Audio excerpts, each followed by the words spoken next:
think it's worth trying, John. Here we go, Cars and Cameras.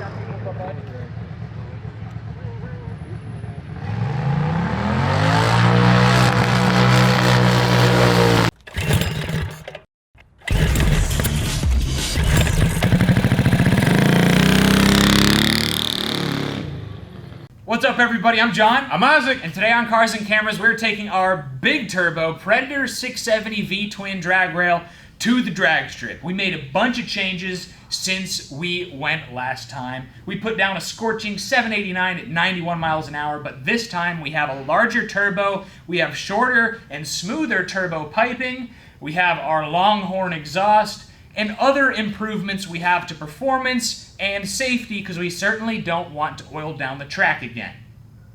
No. So we just have a few things left to do, like checking the valves, checking the oil, then we're going to get this thing loaded up and hit the track. We might hit a 750 or quicker. Real quick, I just want to say thank you to everyone that came out to Mini Mayhem last weekend. It was a ton of fun hanging out and riding with everybody, and yes, there is a video on the way.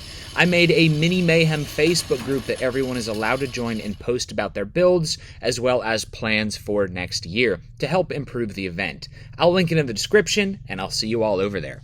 So the boys are getting the carburetor switched over to our methanol jets. We're not really sure what to expect. We did a personal best of 789 at 91 miles an hour last time, but we have a different turbo. We have all new piping, so who knows? We don't know what our boost pressure is going to be, but we should be able to tune that as well. So I think we're going to send Ike out there or me out there, someone just to do a kind of gentle pass, and then we'll go from there. We know stall speed is still going to be an issue, but our stall kit didn't come in time. We're just here testing the new turbo first. I called in a special favor and I got the 99 jet ordered. It's going to give us all the fuel. Got the 99. We're going to switch it over, and also I'm going to put these spacers underneath the needle jet and raise it up a little bit extra.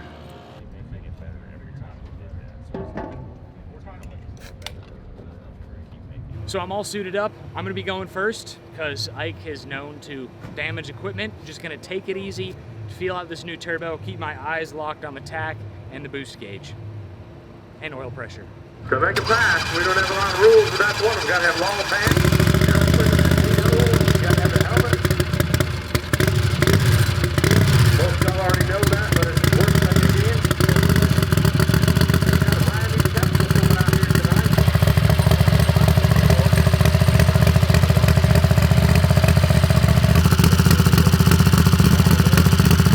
We're sure that the float is stuck on the carburetor, because when we turn on the fuel pump, we got fuel just running out. The air filter's wet. It's affecting the running of the engine, so we're gonna drop the bowl and we're gonna take a look inside.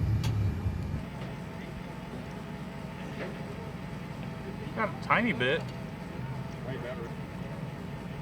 What did you do? I think it's worth trying, John.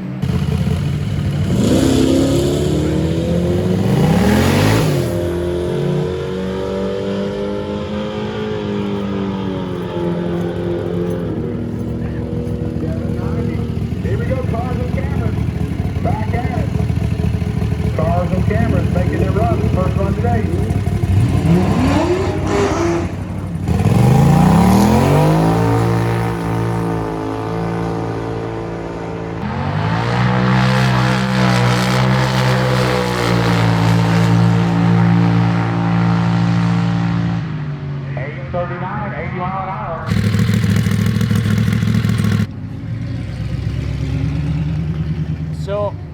So I heard the RPM shoot way up, and I kind of let out of it a little bit, and then I came back in it because I only did about 7,200 RPM, but I was shooting 39 at 80 miles an hour. So maybe I should try it again and go just full throttle. Yeah, what was the max RPM? 72. Huh? Let's go through it on the menu till I can find the Carson. Dude, look at the turbo. Yeah, the turbo housing's blue then. Yeah. Here we go, a little Dragster back down, Cars and Cameras. Testing and tuning.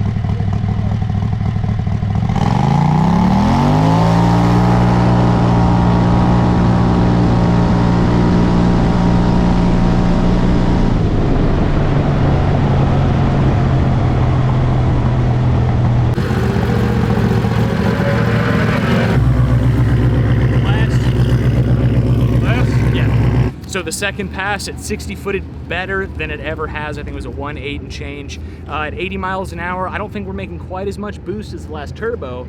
It looked like about 6 PSI, 5 to 6 PSI. So we can tune that and then head back out there. The easiest thing for us to do to get a little bit more boost since we're down is I'm going to be putting a couple of holes in our boost line going to our wastegate. So what we're going to have is a vacuum leak at the wastegate, or a pressure leak, keeping the wastegate shut longer, creating more boost. So figured we'd start with one hole at a time. Here goes nothing.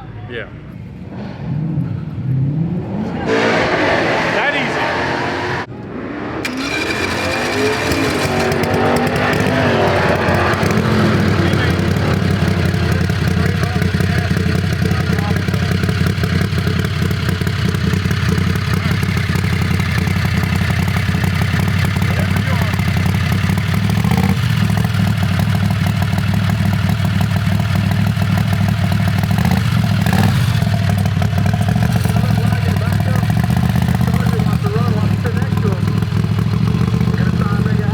Here we go, cars and cameras.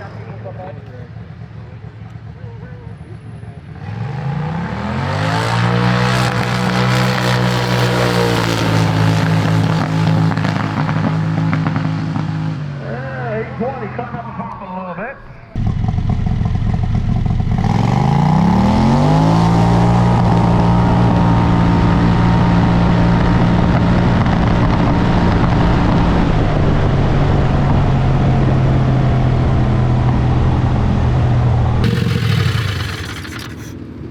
Spitting and sputtering? Yeah. What was the boost? It looked about the same, honestly. Don't know. It slowed down a little bit too. Yeah. Huh. I don't know, boys. I mean, it's still fast, but not quite as quick as it was. I don't know if bending it's gonna work. Oh, you're gonna bend that. Yeah. Okay, go for But it. I don't want to damage it. Tell me if it looks. I'm waiting. Oh, you're moving it. Yep. But it went right back. You might get a better grab over here. You think so? Yeah. Okay. I don't Use have the much- exhaust. Use the exhaust. That's going to be October the All right. 19th. I think it's tighter. We got 2 days in November.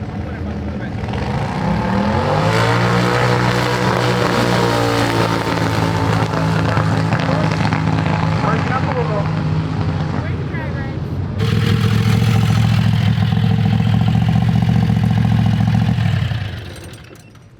So it was breaking up pretty bad, dude. We might want to check our point, our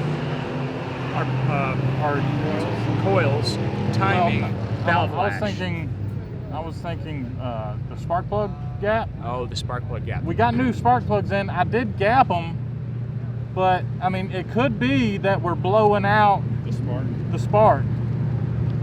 That sounds like a lot of horsepower to me. Well, I never even saw 8 pounds of boost. Really? It was less than that. It was less than 8 pounds of boost. No, it was more like 6. All right, let's do it. You know, we should probably fix this before we moon tune it. Oh, I agree. Is it? Yeah. It's got like no It's gap. got like 0 gap. I might have done that. Yeah, but dropped it. yeah, but there's no scarring on it, so I don't think it touched. Let me see. But we can change that gap real. Let's try the other one. Let's pull the other one out. Oh, all right. So it's the same. Good.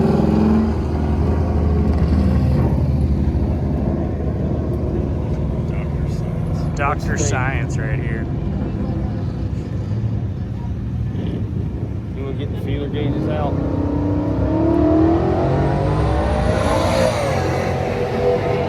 Yeah.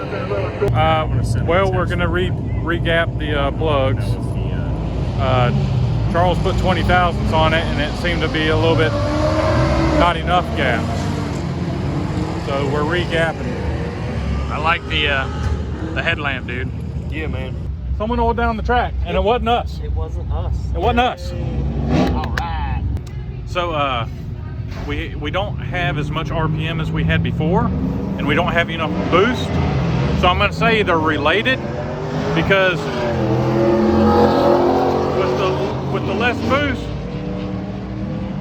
we have less power, which means the CVT isn't working like it should. So more power, the CVT is going to give us more RPM.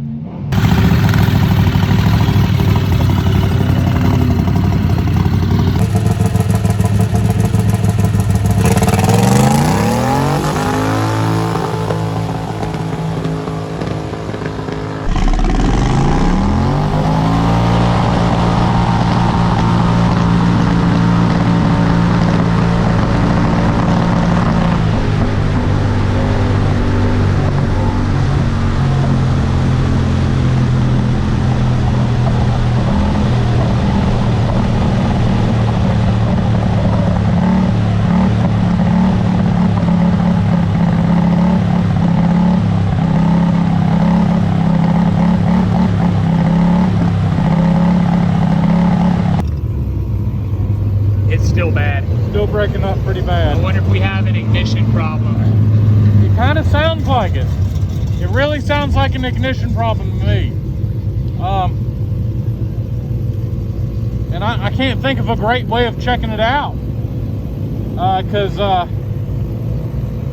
we really needed to be on a dyno or something. Rolling road, yeah. Yeah. Yep, so, I mean, we won some and we lost some. Yeah. That's the moral of this story. The 60-foot time feels great. Way better. Dude, this 60 foot's pretty hard now. So 60 foot for me was 2.082. I was in the 1/8, so that's probably the weight difference. It's right a weight there. difference. Yeah. My 330 was 5.4. I don't remember. Okay. That's pretty good, But, though. I run at 8.646 at 76 miles per hour. All right. You know, the weight thing is a big deal. But with the way this thing's breaking up, it's just, it didn't seem to be breaking up as hard. It was worse. It was worse? It seemed pretty bad. So just in case it's not ignition, we're gonna try one more thing.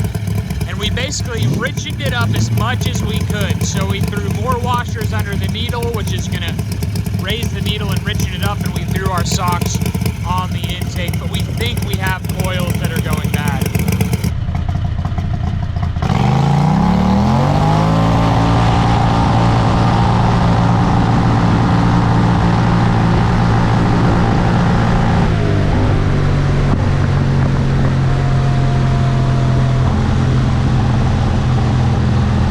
Sure it's ignition, dude. Yeah. Yeah. Well, Right. I can't say we didn't try. It was a good try. It held together. It was so rich, man. My eyes were Oh, watering. dude, I couldn't breathe either. Yeah. It was bad. So it sounds exactly the same, right? Yep. Oh, yeah. I'm pretty sure that we have an ignition problem, especially when it's breaking up at the starting line when I hit the throttle a certain amount. We might have a coil going bad, or I put Bad those spark plug. brand new plugs in. Could be a bad spark plug.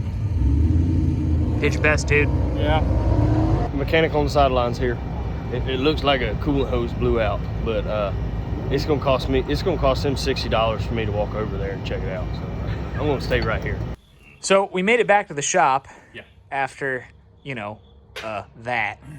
And we go to drain the methanol out of the carburetor and purge the fuel system, and like a little piece of brass hits the floor. And I look in here, and it looks like the sticks that go into the side of the floats like popped out. Both of them. I'm betting that the floats from the methanol are probably swelling up, and our little The pins, whatever they are. pins that close the float, the needle valve, they both fell out. So we were just going straight hog fuel right into the engine. That's why my eyes were watering so much. That's probably why we're having some misfires and stuff, because it's just too much fuel. So yeah, there are a couple things going on. Right now, we just checked. The fuel tank is empty. Yeah. Charles noticed when we were loading it up that there was a bunch of methanol on the back of the frame by our catch can, so that thing was overflowing. Yeah. And our oil looks absolutely awful, like it has well, more than average methanol in it. Yeah. Huh. Well, it all makes sense now. So And that. So both can't of forget our that. float levels lost these little pins. And you think the floats themselves swelled from the methanol? Yeah, this stuff is just sliding in and out. I think the these little foam floaters, They're dead. they're dead. They're no good anymore. They're dead, Jim. They don't like methanol. That's a heck of a way to... I don't know. It's crazy. That's why it's running like poo-poo. That's why it was like hanging up at the side of the bowl, because it has swelled up. Yep. And Charles had to bend that. So it described our carburetor problems at the beginning of the day, too. Yep, yep. Okay, well, that's interesting. The methanol also may have eaten our fuel pump. It sounds bad. Oh.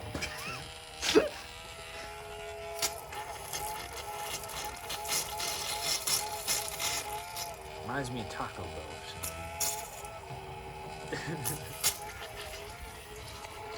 All right, cut it off.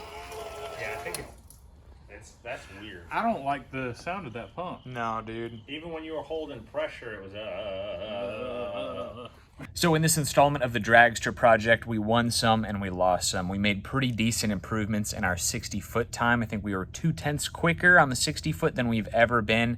But in the top end, this new turbo, the wastegate pressure isn't quite as much as the previous turbo. So we should be getting a new wastegate with adjustable springs in it, so we can kind of push the boost up and down as we need.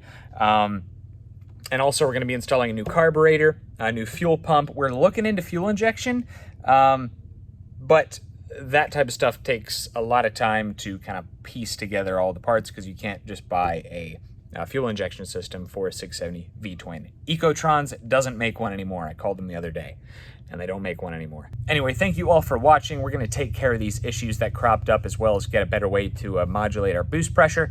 The Dragster Christmas ornaments, or the ornaments in general, are going to start shipping out late this week. So Thursday, Friday, they're going to start shipping out. Thank you, everyone who has ordered them, and we will catch you next time.